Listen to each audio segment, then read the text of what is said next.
Have you ever been told the story of the Dark Ages? That time in Europe, after the fall of the mighty Roman Empire, when the continent supposedly slipped into 1,000 years of ignorance, poverty, and silence?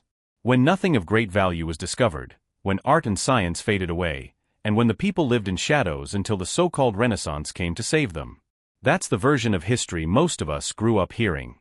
A story repeated in classrooms, whispered through textbooks, reinforced in television shows, and stamped into our minds as if it was unquestionable fact. But what if I told you, it might not be true at all? What if the Dark Ages weren't really dark, but instead, a carefully constructed narrative, built and protected by powerful hands, to hide the truth? What if entire centuries of history were bent, burned, erased, or even fabricated, not because nothing was happening, but because too much was happening, too much knowledge, too much challenge, too much truth that threatened those who held power? Stay with me, because once we begin to peel back the layers, you'll see the so-called Dark Ages in an entirely different light. And before we go deeper, make sure you hit that subscribe button and join us, because here, we don't just accept the surface story. We go behind the veil of history, asking the questions others are too afraid to ask. Now, let's go back to the fall of Rome, around the 5th century.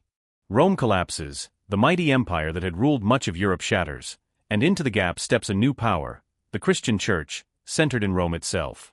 With kings and kingdoms too weak to hold knowledge and culture together, the Church steps in, and in doing so, it becomes not only the guardian of the soul, but the keeper of the mind. The Vatican becomes the gatekeeper of all learning, all records, and all history. At first glance, that might sound noble. After all, they preserved many texts, they copied manuscripts, they built monasteries where monks worked tirelessly by candlelight. But here's the catch: they also decided what would live, and what would die. Imagine entire libraries filled with knowledge from Greece, Egypt, Mesopotamia, Africa, knowledge about the stars, about medicine, about the earth, about the human spirit. And imagine that knowledge being burned, censored, or sealed away, because it didn't serve the story the Church wanted to tell. This isn't speculation. We know libraries were burned, Alexandria being the most famous example, though there were many others across Europe and Africa. We know ancient works were lost forever. And we also know that the Church used its control of information as a weapon. Only certain books could be read. Only certain texts could be copied. And slowly, a version of the past was created where Rome fell, nothing of importance happened for hundreds of years, and then suddenly, out of the shadows, Europe rediscovered knowledge in the Renaissance. But ask yourself, does that really make sense? Can entire continents, filled with people, kings, wars, inventions, traders, travelers, and thinkers, truly sit in silence for nearly 1,000 years? Or is it more likely that things were happening, big things, but someone wanted to keep them hidden? That brings us to one of the most daring ideas in modern historical debate, the phantom time hypothesis. It's the suggestion that not only was history censored, but that parts of it were actually invented. Yes, fabricated. Some historians, like Heribert Illig, argue that nearly 3 centuries, about 300 years, were inserted into the timeline. That would mean parts of the so-called Middle Ages, like the reign of Charlemagne, might never have happened at all, or happened differently than we're told. Think about that. If true, it means the calendar we live by today has been manipulated, stretched, and rewritten to serve the interests of those in power. And who held the pen when history was being written? The Vatican. The scribes and scholars under the Church. The same institution that benefited the most from shaping a story where the people needed guidance, needed saving, needed the Church to lead them from darkness into light. Now, let's pause for a moment. If this idea shocks you, if it rattles the way you've always thought about history, that's good. That's exactly why we explore it here. And again, if you're fascinated by uncovering these hidden truths, don't forget to subscribe, so you won't miss the next time we dive deep into stories that rewrite the past. But let's continue. Because while Europe was said to be stumbling through the Dark Ages, other parts of the world were thriving. In Africa, great empires were rising, the Kingdom of Mali, Songhai, Ghana, trading gold, salt, and knowledge across the Sahara. In Timbuktu, libraries and universities blossomed, filled with books on science, philosophy, astronomy, and medicine. In the Islamic world, scholars were preserving and expanding Greek philosophy, developing advanced mathematics, mapping the stars, and even performing surgeries. In China, new technologies like gunpowder and printing presses were taking shape. So was it truly the world that was dark? Or was it a story crafted to make Europe's rebirth in the Renaissance look like a miracle, a chosen destiny, a light after the shadows?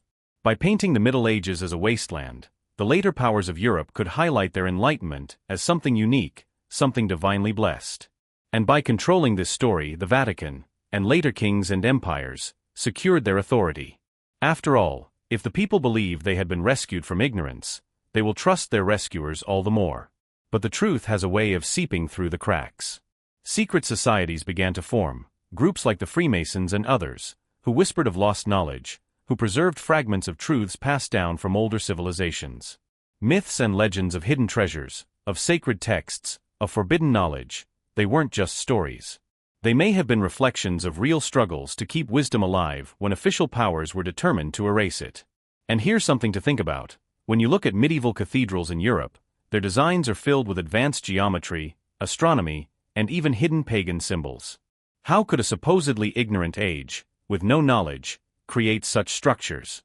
Maybe because the knowledge was there all along, but not for the common people. It was controlled, hidden in plain sight, coded into stone, available only to those who were trusted to guard it. This is the true story of the Dark Ages. Not a time of nothingness, but a time of control. A time when knowledge existed, but the gates were locked. A time when truth was divided into two worlds, one for the powerful, and one for the powerless. And this manipulation didn't end with the medieval period. Even today, when you open a school textbook, you're reading a version of history shaped by centuries of choices, by those who decided which voices mattered and which should be silenced. The so-called Dark Ages are just one example, but they remind us to always ask, who wrote this? Who benefits from this story being told this way?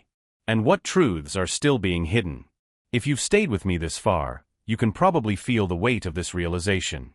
History isn't just facts, it's power. And those who hold the pen hold the world. That's why here, we keep questioning. And if you're questioning too, if you want to keep walking with us through the hidden corners of the past, then now is the perfect time to subscribe. Together, we'll keep the fire of curiosity burning. So next time someone tells you the Dark Ages were just 1,000 years of silence, remember this: silence can be manufactured. Darkness can be imposed. And sometimes, the greatest trick of all is convincing the people that nothing happened, when in reality, everything did. Thank you for listening, and thank you for being part of this journey. Stay curious, stay questioning, and as always, keep seeking the light that lies beyond the veil. Until next time.